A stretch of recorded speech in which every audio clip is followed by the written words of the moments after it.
Goes. All righty. Well, hello, everyone. Welcome to another edition of 1+1, your place for inconvenient truth telling and myth busting.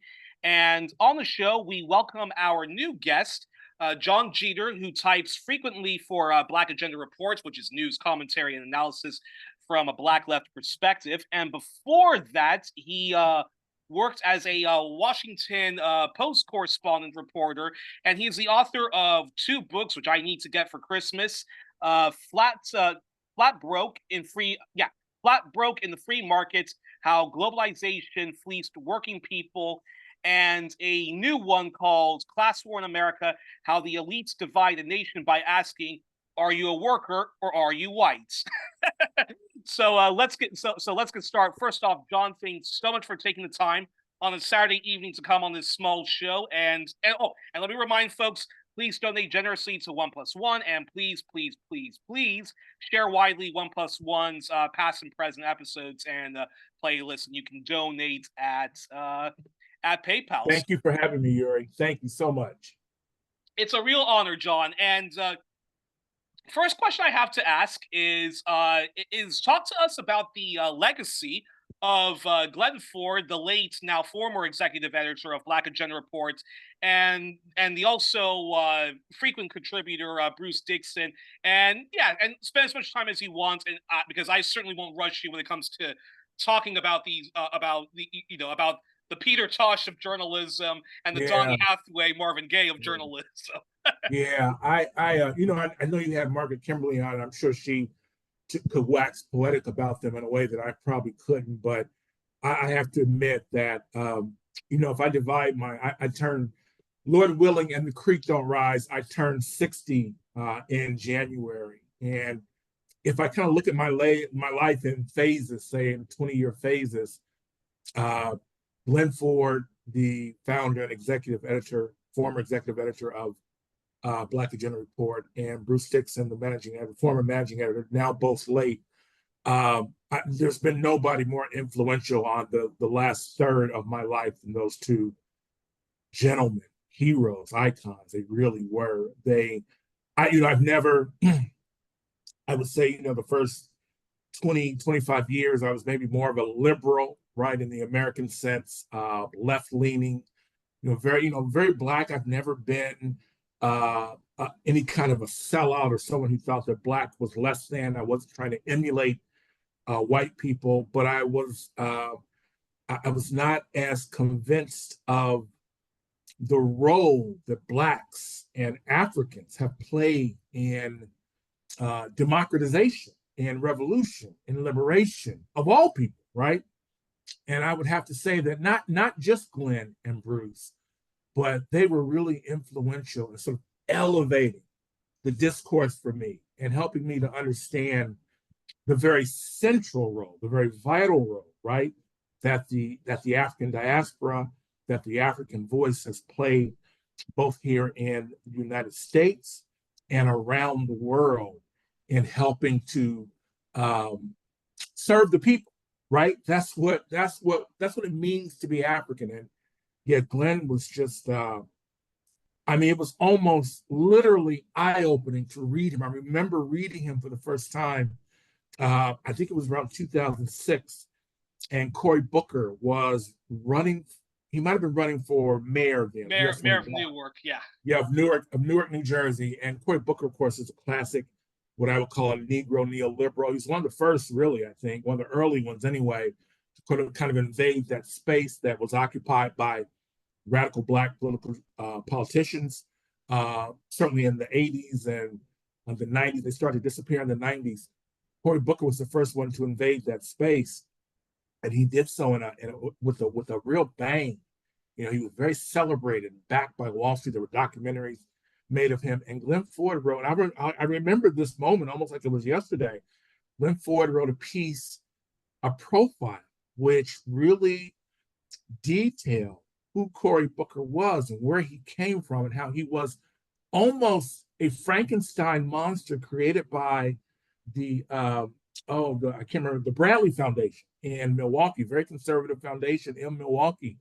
And to be very honest, if I'm fair, that thinking, that revelation really informed my first book, Flat Broke and the Free Market.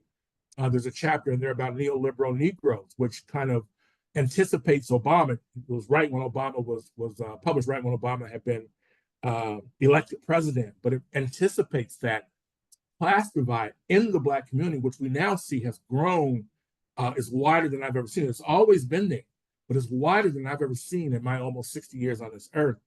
And, congruously, Bruce Dixon, and I talked to him more often than Glenn. I met Glenn when I was in New York, living in New York City, and we were friendly. I don't know if I could say we were friends because he was older than me, and he was doing his own thing, but we were certainly friendly, and he influenced me quite a bit. I would come to almost every event. I can also vouch, having not ever spoken to Glenn voice to voice, but very short in his emails.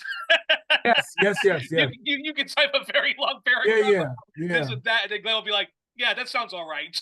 Right. He was to be such a great and a great writer. He was economical with his words. Yeah, very Bruce curt. was less so.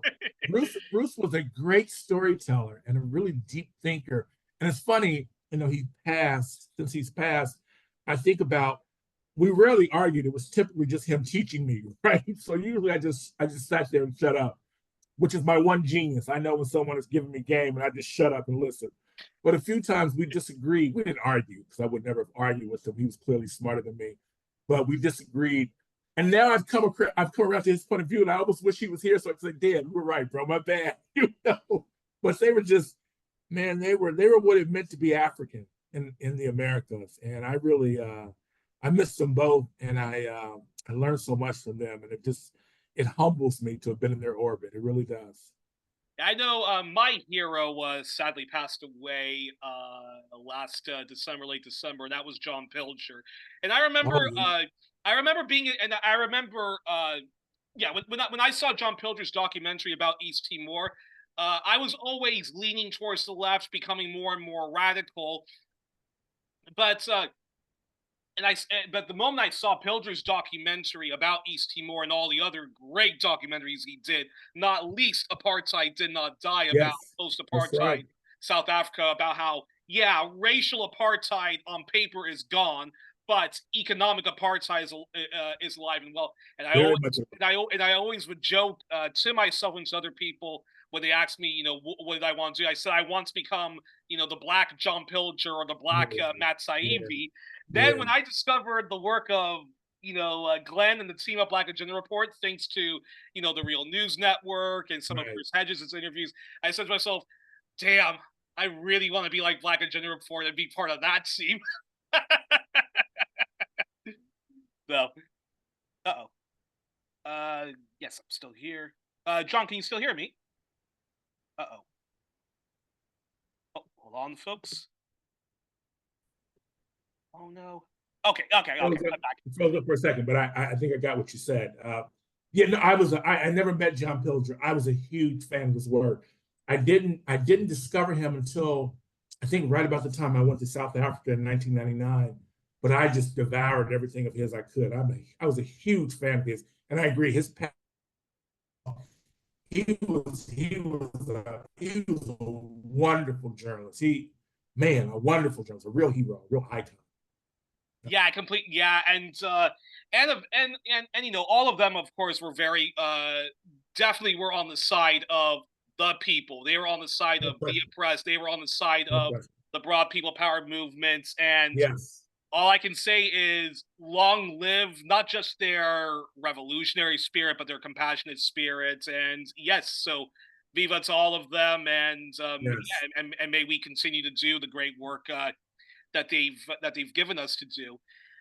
And that's actually a perfect segue. Now, those are the very good. Now, somebody like John Pilger, that's a very good example of a very good white leftist.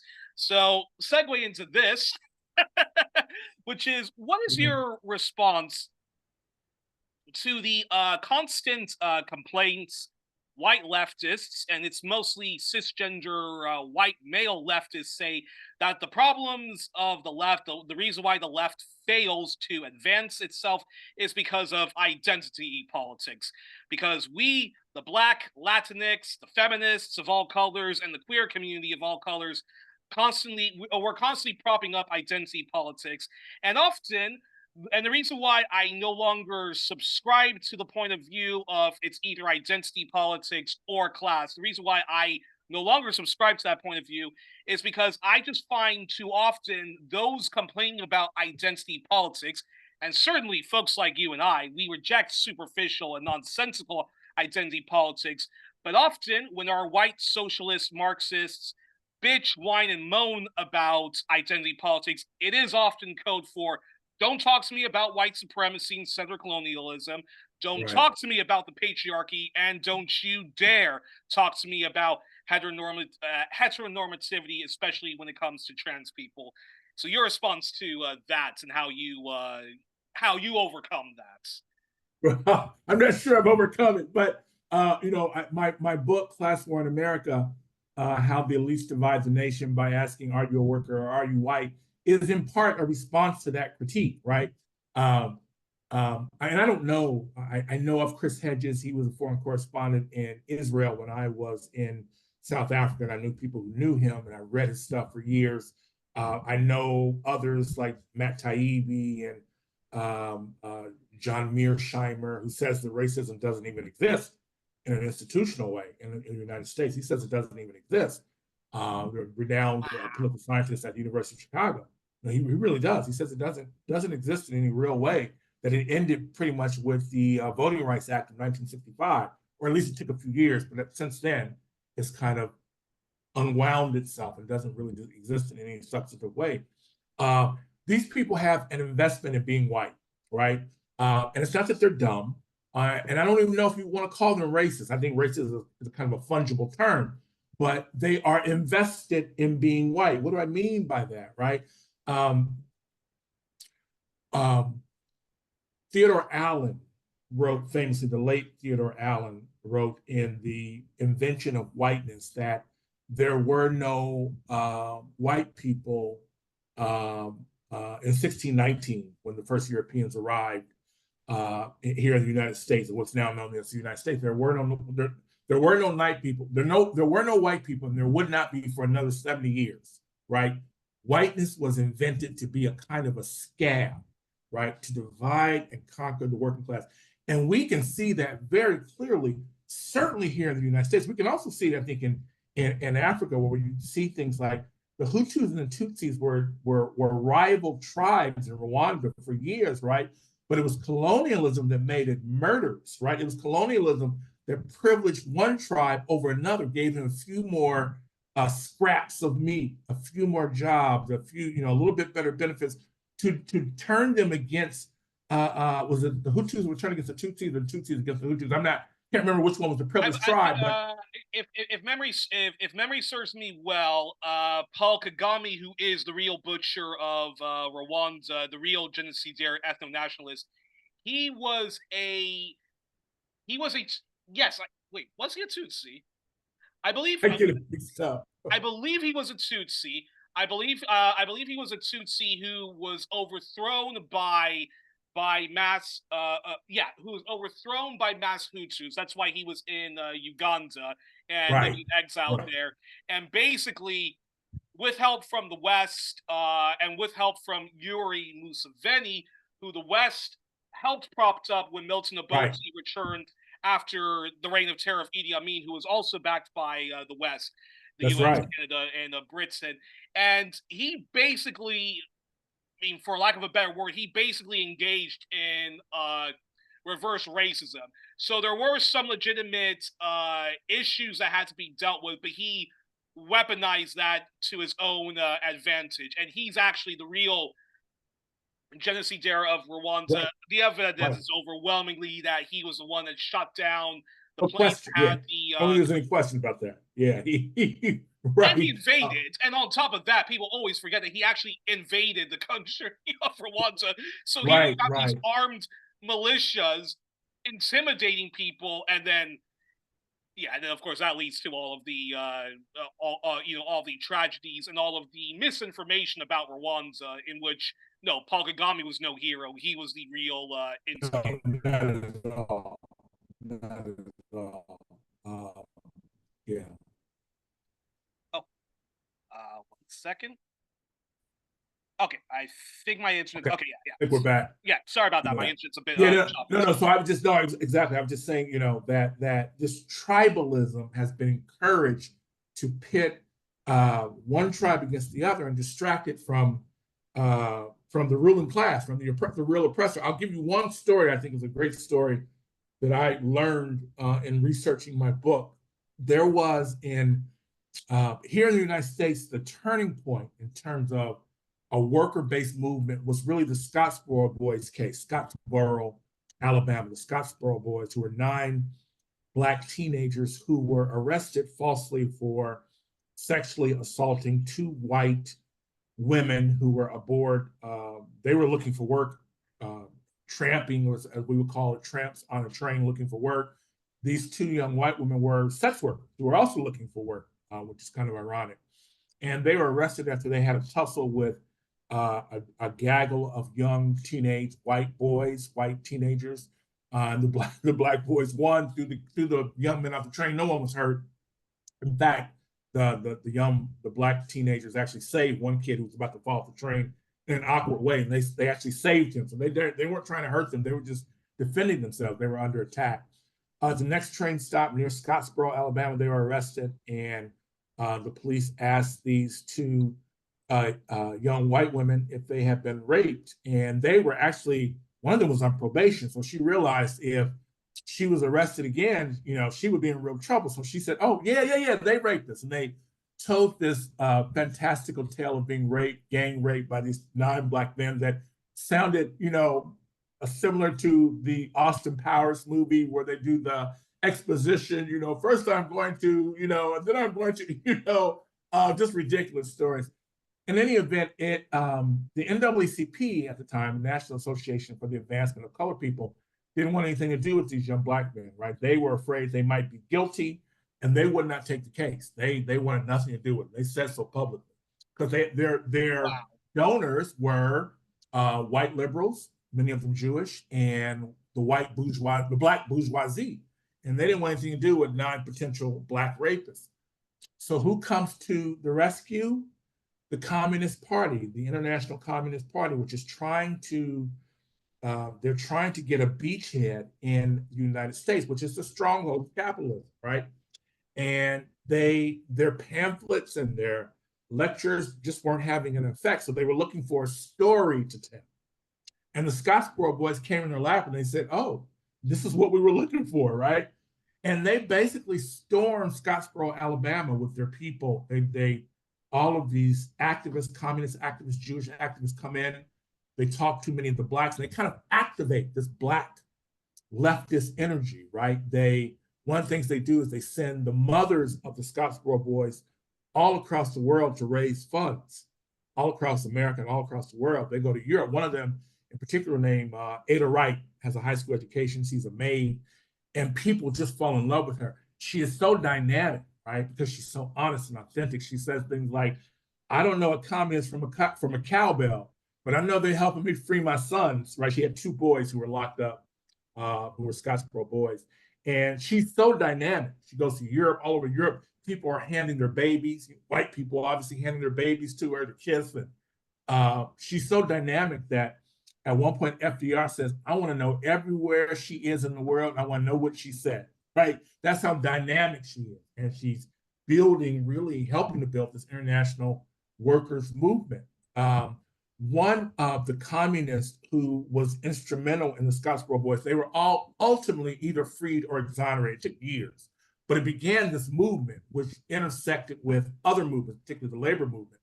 But one of the communists who helped in the Scottsboro Boys defense was a African-American who's a waiter on a train, basically, or on trains, a waiter, basically. He didn't live most of his life as a waiter. That was his vocation. And his name was Harry Haywood. And he went to post-revolutionary Soviet Union, the post-revolutionary Soviet Union, and I think like 1919, a few years after Lenin had died, to go to a school that Lenin had established before his death, obviously.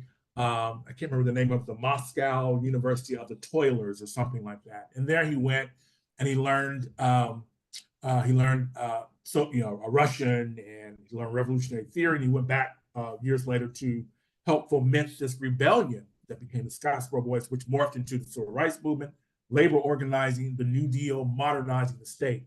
But he tells this story about being on a streetcar in Russia with a few of his Black comrades, two or three of them, and the rest of the car obviously are Russians or Ukrainians or whatever. And he tells a story of a Russian stumbling. He's drunk. He's clearly drunk, inebriated, and he stumbles onto the streetcar and he says something like, "What are you two N-words doing on this car?" And he says it in Russian, but Harry Haywood, his Russian is perfect. He would read novels in Russian. He was really a brilliant man, despite only a high school education. And he and his Black comrades who were attending the school thought nothing of it. Harry Haywood is from Nebraska, and I think he lived in Chicago before he went to Moscow. So hearing the N-word was nothing. They weren't, upset about that. But the rest of the car, everybody else on the car was livid. They erupted. "What did you say?" Right? And they say, comrades talking to Harry Haywood and his comrades, "What do you want us to do with him?" And they're like, "Man, it's cool. It's not a big deal." They demand that the streetcar driver stop at the next police station. They march him into the police station and demand that he be charged. I don't know what the charge would have been, right? And Harry Haywood and his comrades say, "No, it's no big deal." And by this time, the man has sobered up. He's like, "I'm sorry, I was just drunk. I didn't mean these are Black gentlemen any disrespect."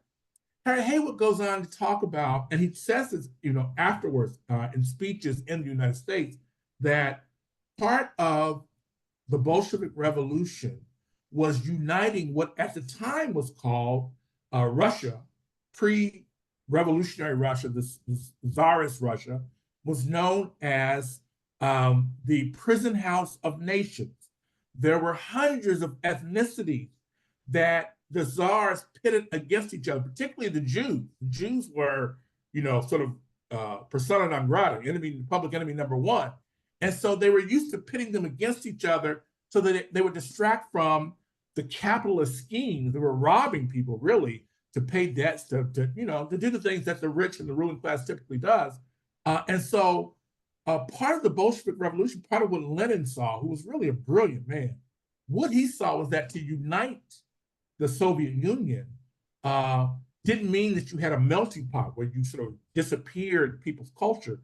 Rather, you exalted it, right? That you exalted the Ukrainian culture and the Georgian culture. And in that way, everyone kind of gained a measure, a modicum of respect. It humanized everyone, right, to have a different culture. Harry Haywood connected the dots and said, that's what they do to us here in the United States. He would say this. He said this in 1943 in Detroit.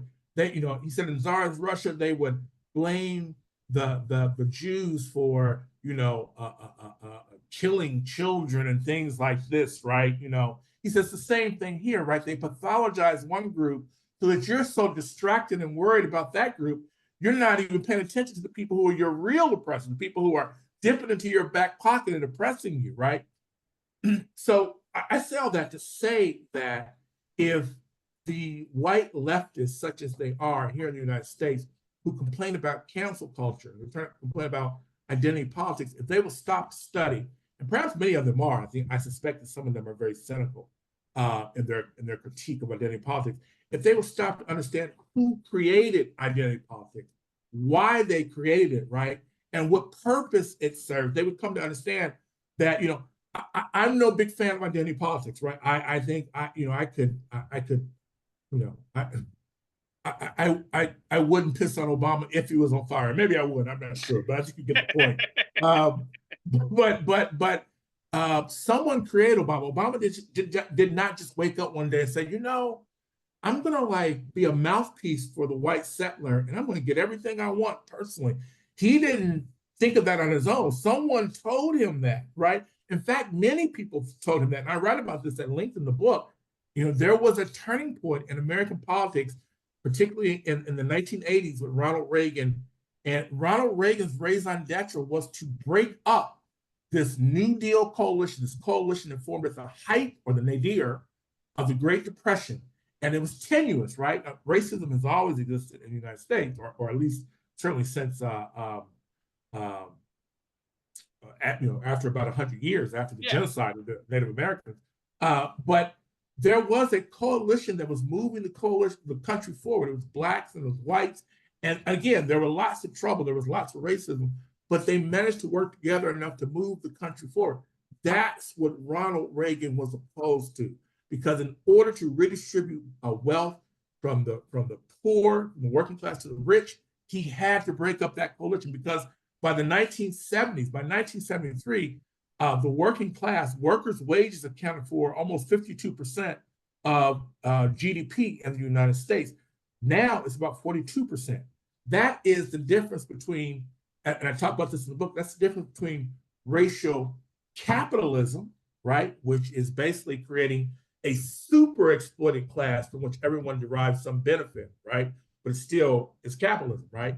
And racial democracy, in which the workers, we are many and they are few. The workers of all races, of all tribes, gather together to demand a larger and larger stake of the country of their birth. So, I am offended very much by, and let me say this, I think Chris Hedges is very smart, to name one of them. Chris Hedges is very smart, but I think that a real fly in the ointment is his inability, his failure, or his unwillingness maybe, to acknowledge the role that racism plays. I'll end with this. The slain, assassinated revolutionary George Jackson, a Soledad brother, as people may recall him, he famously said the biggest barrier to a united left in the United States is white racism.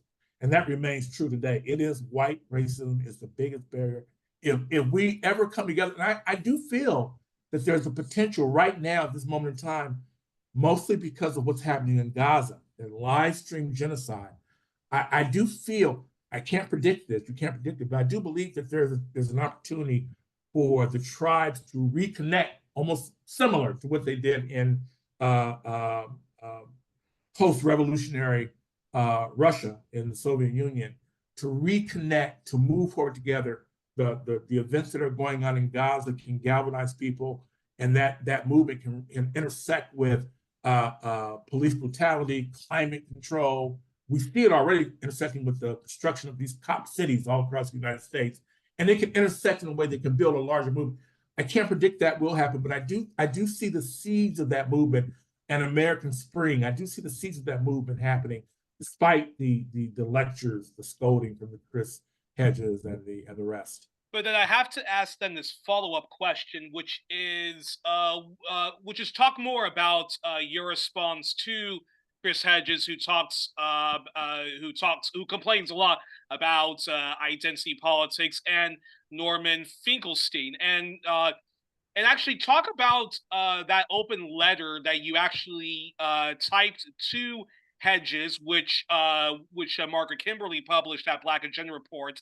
And I have to ask, did he ever respond to you directly, or even to Margaret when you did it, or did Norman Finkelstein ever respond to your criticisms of them saying that it's basically de facto people of color, queer people, and whatnot, and their childish identity politics, wokeism, which is preventing the left from advancing itself? Yes. Chris Hedges did not, as far as I know, he did not respond to me or to Margaret.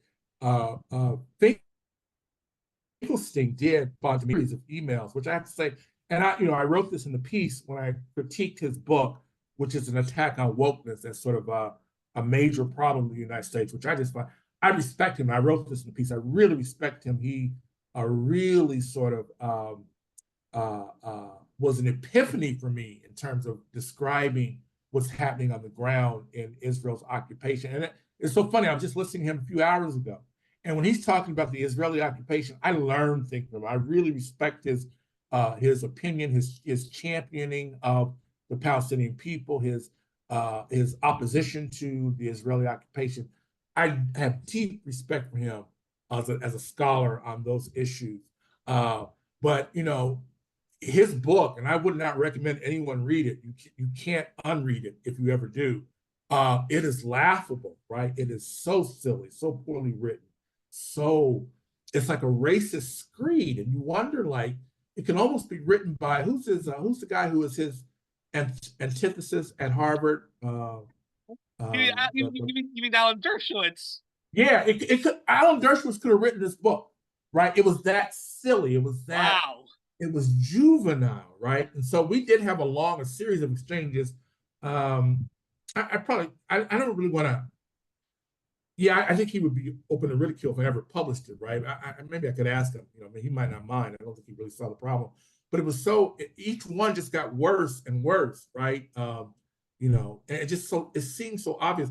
Norman Finkelstein, despite his scholarship, his impressive scholarship, has an investment in being white, right? I mean, you can't come to any other conclusion. He has an investment in being white and of the white man maintaining, the white man writ large, maintaining this sort of role in the hierarchy, this position in the hierarchy, right? But essentially his response was that by focusing on identity politics and identity, we have missed the mark that white people suffer. In their words, I'm not quoting them, but I think I'm characterizing their arguments correctly, that the white people are suffering just as much, and that differences of race, actually, this is what it is. It's an inversion of Amilcar Cabral's theory, where he says differences of class far exceed differences of tribe. They're saying just the opposite. Differences of differences of tribe. No. I got it backwards. Basically, there's basically, they're agreeing with it. If I understand their criticisms perfectly, it's that we need to stop thinking that all white people have white privilege. Basically, that there are poor white people who are getting in which capitalism doesn't work for them. And yes, I do agree with them. And then I guess statistically speaking, yeah, there are more poor white people than there are Native Americans, Black people, Latinx, and so forth. But the fact of the matter is this, and actually this was a question I even had prepared for you, which was to talk about the history of the white left not practicing what they preach when it comes to them talking a whole lot of crap about solidarity, the people united will never be defeated, when history has shown that when Abraham Lincoln allegedly freed the slaves, he still continued on with settler colonialism towards Native Americans and the theft of Mexican land, and then making, call it what you want, racial capitalism or racial caste system. But he did that when the progressive era came, when Teddy Roosevelt did pass a lot of very good workers' rights laws, consumer protection laws. Black people and all people of color, Latinx, Native Americans, were excluded from that. When the New Deal came of FDR, Black people, indigenous people, and certainly the more brown Latinx you were, the more you got excluded from that. And Margaret has also talked about how lots of Black domestic servants, mostly women, were excluded from the New Deal. In fact, the New Deal only got passed in the Deep South because the racist Democratic Party was basically said, okay, you can have your New Deal stuff, but you have to exclude Black people and other people of color from that. Yeah. So, which that is why we have a very hard time uniting the left, because the white left still completely downplays how much white supremacy plays a huge part in America when it comes to the issues of sexism. Lots of men of all colors still downplay sexism and how No awful question. and how awful sexual harassment in the workplace is.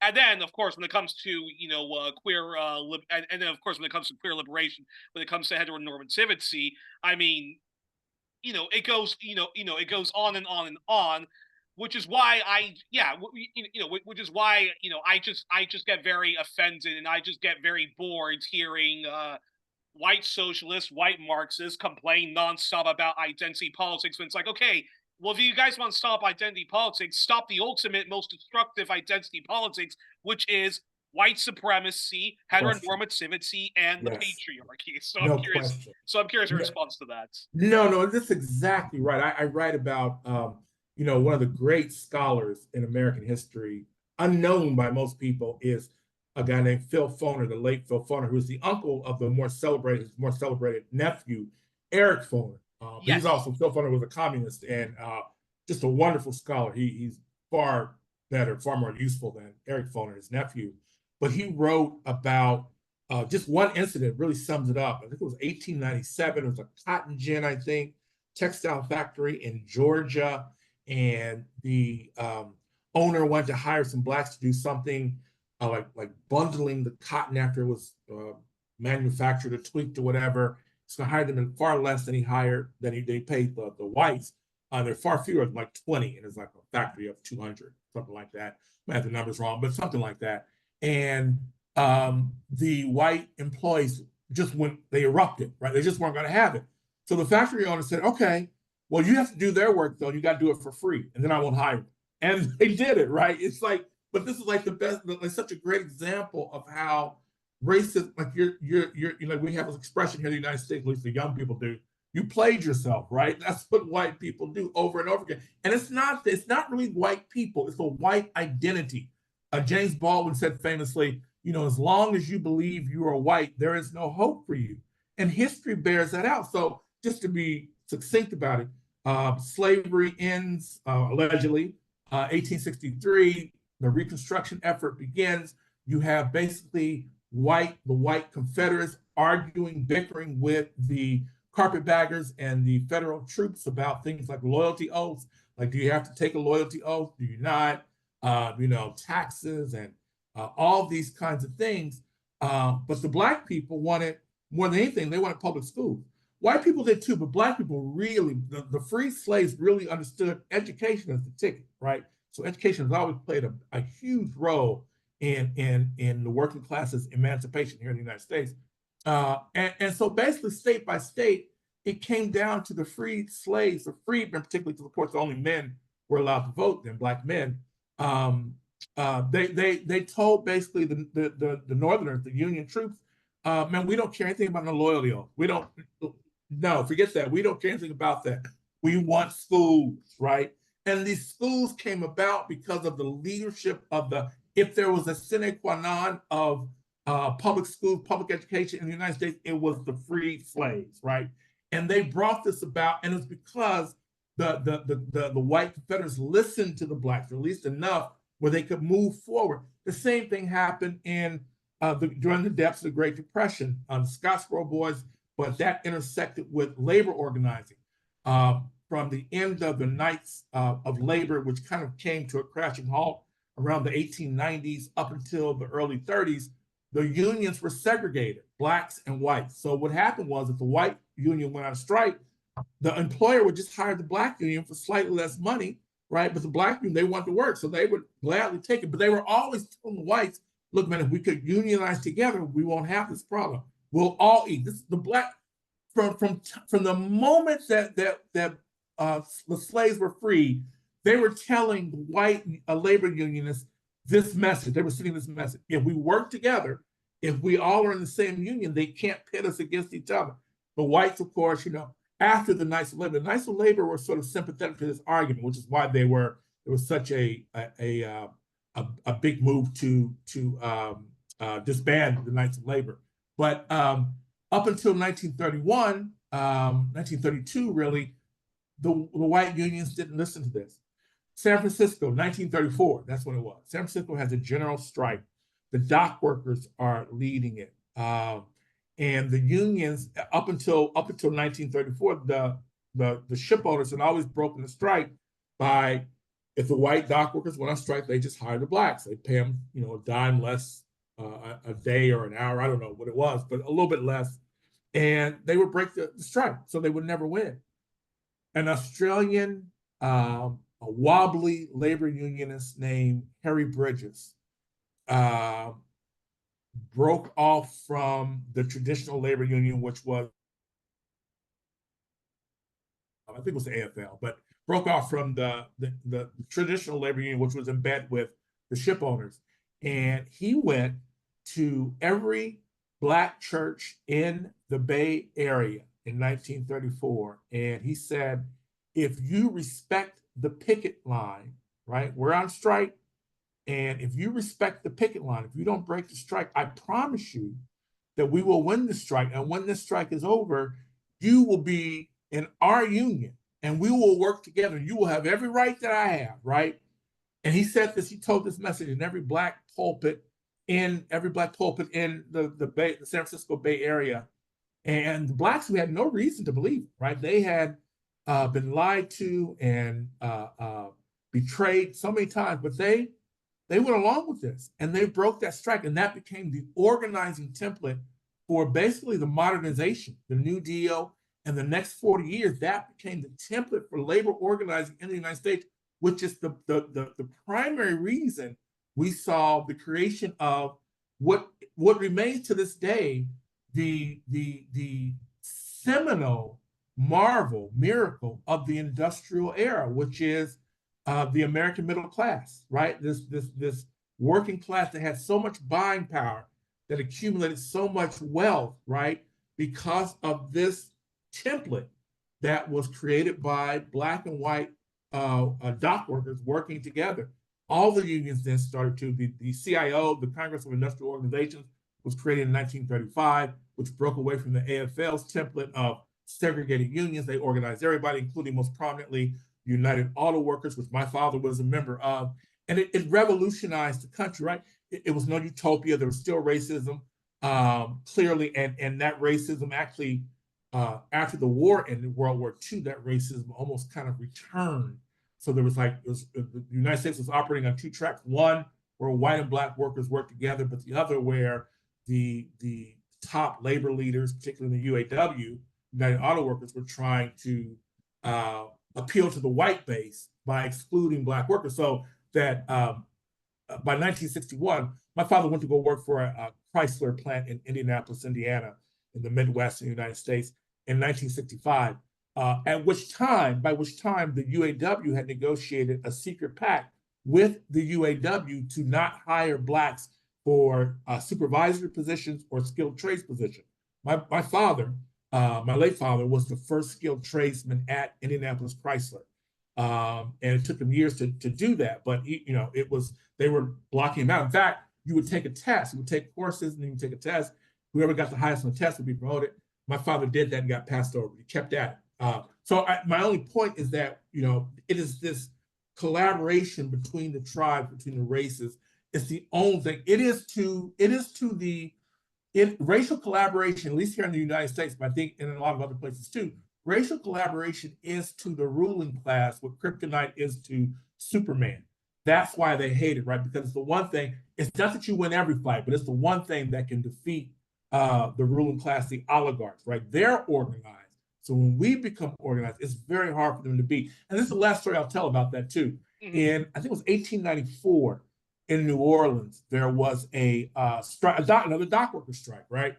And 1894 in New Orleans, many of the dock workers were newer immigrants from Germany, from Central Europe, Hungary, Italy, places that had a history of anarchism. In other words, they hadn't yet learned to be white. They had just arrived here. They hadn't yet learned to be white. There was a strike. The unions were segregated, right? But they all went on strike together. And when the ship owners came to the dock workers, the white dock workers, and said, well, we'll give you what you want, but we're not going to work with those N-words, right? And the white dock workers who hadn't thought of themselves as white were like, what do you mean? What do you mean you're going to give it to me? And not, he's on strike with me. He's a worker, right? And they won. They went on strike and they won. It was a general strike, actually, in New Orleans. And they won because pretty much they won everything they wanted because they would not surrender or forfeit their connection to their Black coworkers, right? That's the key. And that's what is so often missing. Although I do think that there's a very real possibility that we might see a return of that kind of interracial and international solidarity triggered very much by what we're seeing happening in Gaza.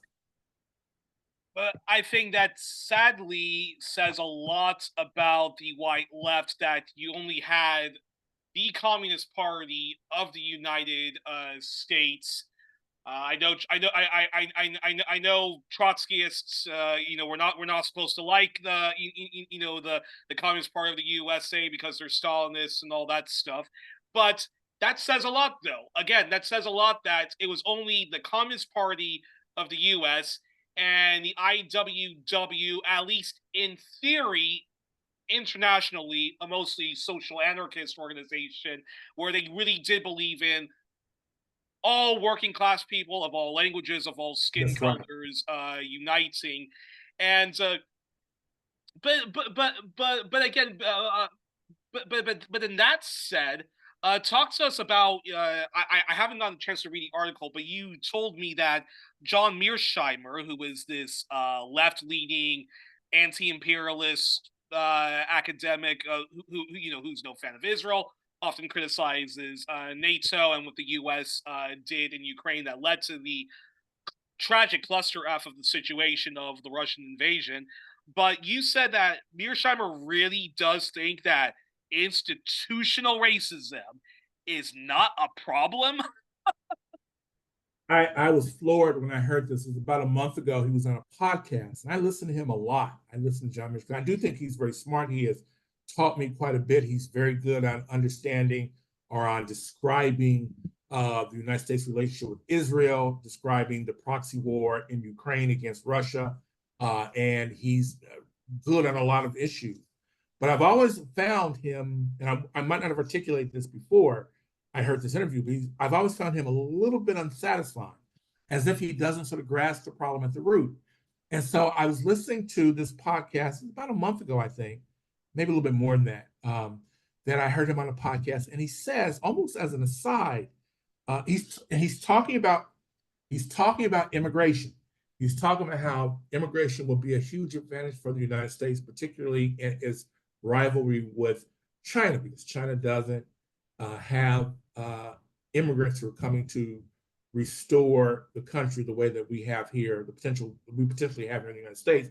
He says that will be of a huge benefit. He says, yeah, we'll have to deal with the racism. There's going to be that, but there's really not much racism in the United States anymore, at least not in an institutional sense. I'm paraphrasing. This is pretty close to what he actually said, and maybe I can send you the clip even. I'll send you my story that I wrote about this. He says that when I went into I think he went into the Army in 1965. He said that was the year they passed. He said Jim Crow was very much alive. He said we lived under a Jim Crow system, but they passed the Voting Rights Act in 1965, that same year. And he said it took a few years, but we don't really have any problem with institutionalized racism anymore. It really is a thing of the past, right? I was floored. I almost thought like he was gonna say just fucking with you, right? But he was very serious, and he doubled down on this narrative of racism being a thing of the past. Largely, I mean, he conceded there were still some racists, obviously, and there are people who had racist ideas, but in terms of an institutional state, and as an institution, he didn't believe racism really existed. This is particularly outlandish, shall we say, when you understand that Jon Mearsheimer is a professor at the University of Chicago in a neighborhood on the south side of Chicago. It was formerly known as the Black Belt because it was the blackest congressional district in the United States. I think now, because of redistricting, it's like 6 or something like that. But it's still the blackest county. Chicago is in Cook County, which is the blackest county in the country, even more so than Harris County in Houston, which Houston is at the center of. And at the university, I looked this up. I used to live in that neighborhood, actually, not too far from there. The University of Chicago, both the faculty and the student body, at least undergraduate, is no more than 3%, right? So what does that mean? What that means is that John Mearsheimer, I don't know how often he actually comes into the University of Chicago, but whenever he does, he's driving through neighborhoods where there's nothing but Black people waving to him. And when he arrives at his destination, there's almost not a single Black person who he sees, either in the student body, in his classroom. Like the only Black people and people of color that he sees, because Latinos don't fare any better, the only Black people and people of color that he sees are going to be the ones who are, cleaning the rooms, the people who are taking out the trash, And so for him to say this, it's almost like and what I wrote was that this shows that he's agreed to this racial contract, right? Which means that you deliberately misinterpret the world in exchange for your privileges, right? You say, no, everything's fine with the world, which means that you'll forever remain at the top of the hierarchy. So it was a stunning thing to hear him say. I mean, I was surprised at some of the things that Chris Hedges said. It's funny that you mentioned that, and it's kind of this, and I have to bring up this story about Norman Finkelstein. My friend Eve Engler, a very fantastic Canadian historian. Oh, I know him. Yeah, media critic and anti-imperialist thinker and activist. He does his show, the Canadian Foreign Policy Hour, and he had Norman Finkelstein on one of the early episodes to talk about Ukraine, talk about Israel, Palestine, and we got to the Q&A portion of the show, and so I was very excited with the question I had prepared, and the question I had prepared, which I asked to Norman, was the following. I said, you've been talking a lot about settler colonialism and how Israel is a Jewish supremacist state. You're talking right now to a mostly Canadian audience that's dealing with its settler colonial past and present. And I asked him my $1,000,000 question, which I always ask Americans, which is, what do you think it's going to take for the people power movements in the U.S., from the Black left to feminists to eco-socialists and whatnot, to show more urgent solidarity to the plight of Native Americans? And he not only didn't answer my question, but he basically said that it's not an important issue for him right now. Right now, it's trying to stop nuclear war with Russia and Israel, Palestine. And I was just like, very, shocked by shocked by that response. And it's not the first time when I ask that question, I either get a good response or a bad response or an ugly response. I put that mostly in the ugly response. And yes. There's something you've talked about many times in your articles, because the white left complains about the affirmative action. They complain about affirmative action, how it's reverse discrimination, blah blah blah blah, and all that stuff. And I know a friend who has defended affirmative action.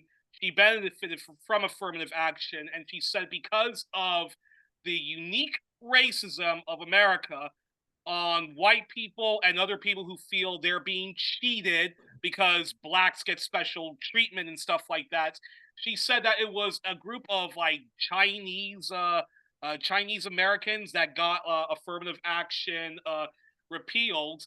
And for me, that reminds me so much that even a group like the Chinese, who were also grotesquely discriminated against, when white America says, "Hey, you can get a leg up the ladder if you also discriminate against black people." That was one of the huge scandals, actually, when you had that South Korean, Korean store merchant who shot a black girl who was being a little bit uppity. Natasha Harlins shot her in the head, and she didn't spend a day in jail. And there was a lot of and there was a lot of racial tension between the mostly Black and Latino communities in South Central Los Angeles and so forth, who thought, why aren't we getting these jobs that these Korean store merchants have? That's another topic for another day, because those are not 5-star jobs that they're getting.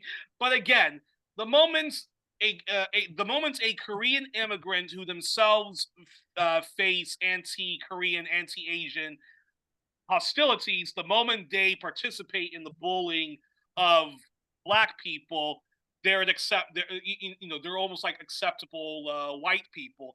And you also see, this is also why I hate it. When people do defend immigration in the United States, they'll often say something like, "We're a land of immigrants." It's like, well, we're a land of settlers. I mean, like all that farmland that's stolen from Native Americans, and that's given to to these other people who all have to fight for it. So I'm curious your response on that, because you've also said that affirmative action was the most superficial uh gains that that Black people and other got, but what the Black leftists, what the Black radical leftists actually really wanted was a proper jobs program. So can you talk about that? Yes. It's so elemental to understanding uh, uh, where we are in the United States in the late '60s, early '70s, when there was a big push for affirmative action. Lyndon B. Johnson was the first one to push it as a federal program, right? And Lyndon Johnson was a peculiar man in that he wasn't really a liberal. He was actually a pretty outlandish, outrageous racist, but he wanted to be known as a better liberal than the Kennedys, and in fact, he probably was. Oh, definitely. The Kennedys have one of the most overrated legacies. Period. Yeah. Although I do think that if Robert Kennedy had lived, I do think that we might be living in a very different country now. But that's neither here nor there. But Nixon is the one who really pushed it. And Nixon pushed affirmative action because he saw it as a wedge issue to divide. Nixon was a brilliant man. He just used his intelligence for evil. But he saw affirmative action as a means to divide the Black and white working class, which it was, right? If you look at the historical record, I can't find any record of any Black person, any trade unionist. Martin Luther King, his wife, Coretta Scott King, didn't push for it. Ralph Abernathy didn't push for it. I can't find any record. Cleveland Robinson, who was head of the one of the Black union, I can't remember the name of it now. None of them wanted affirmative action. They said, well, we'll take affirmative action, but what we really want, right, is a nationwide federal jobs program, which guarantees every able-bodied adult who wants a job. That's what we want, right? And Cleveland Robinson, again, I can't remember the name of that organization, but he was a labor leader, Black labor leader. He said, well, he understood what Nixon was doing. He said, if we have affirmative action, what you're going to do is you're going to stir up resentment among whites, because at that time in the early '70s, the golden age of American industrialism was starting to wane. Jobs were starting to diminish a little bit. And he saw this is just going to foster racial resentment. We need everyone to have a decent paying job, because we had a national, the way it was described, a nationwide job program. It was legislation, but it was killed. It didn't pass. Federal jobs program, that's going to actually, it's going to lift wages, right? You're going to, because they would be federally regulated, so it's going to lift wages. It's going to actually foster interracial collaboration, right? We don't want to piss off white people by having affirmative action when we are entitled to jobs that they are not. So I say all that to say that the whole debate about affirmative action is, who created affirmative action? It wasn't us. The only race-specific program that I think the majority of Black people have championed is reparations. And I think that's only because we've understood that every other program before has been corrupted or denied by the white power structure in such a way as to keep us, Black people, African Americans, at the bottom of the pecking order, right? And so, I have ideas about reparations that should not be just a check, But in any event, this idea of affirmative action being divisive, well, it is true, but who created? Who is the one who designed affirmative action? I don't find any record of any Black person, prominent Black person in the early '70s when it was first sort of trotted out, championing affirmative action as the answer to all problems. I can't find any record of it. And I think that's a perfect segue to this, which is, okay, why hasn't the left, which and a largely white left, not been able to advance itself? Uh, First of all, I think we do have to talk about Barack Obama and how Oh, yeah. Barack Obama was not the first choice of Black people, Latinx people, queer people, and I would even argue feminists.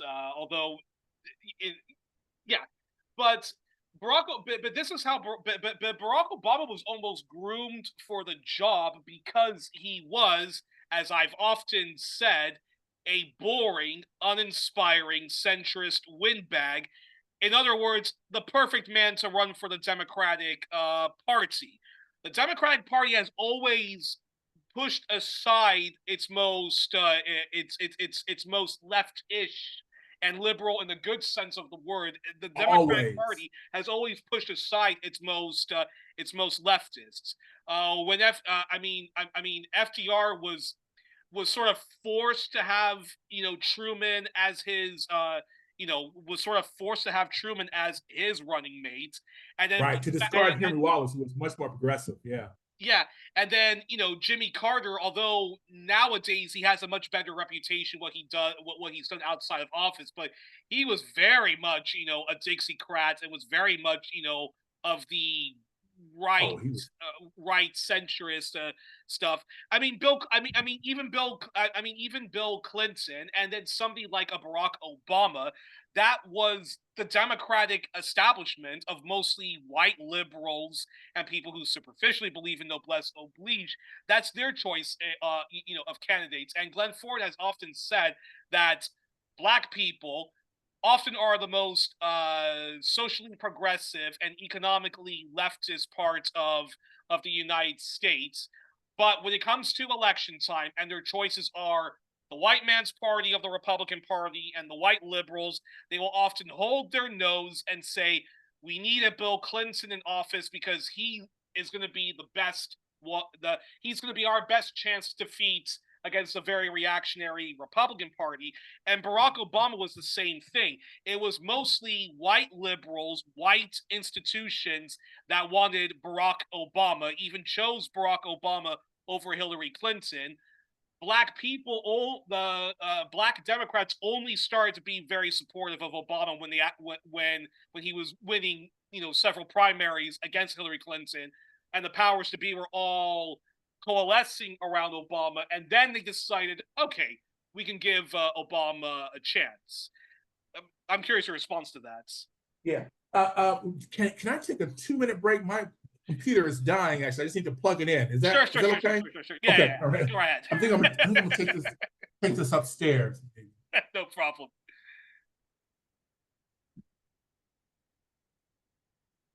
And while John is doing that, just want to remind the audience to please donate to 1+1.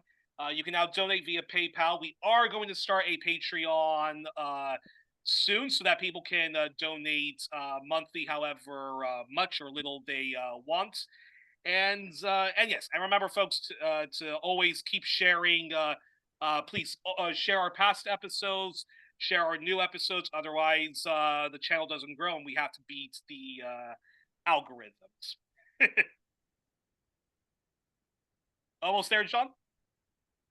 Almost. Okay, perfect. Actually, let me just stop for a moment here.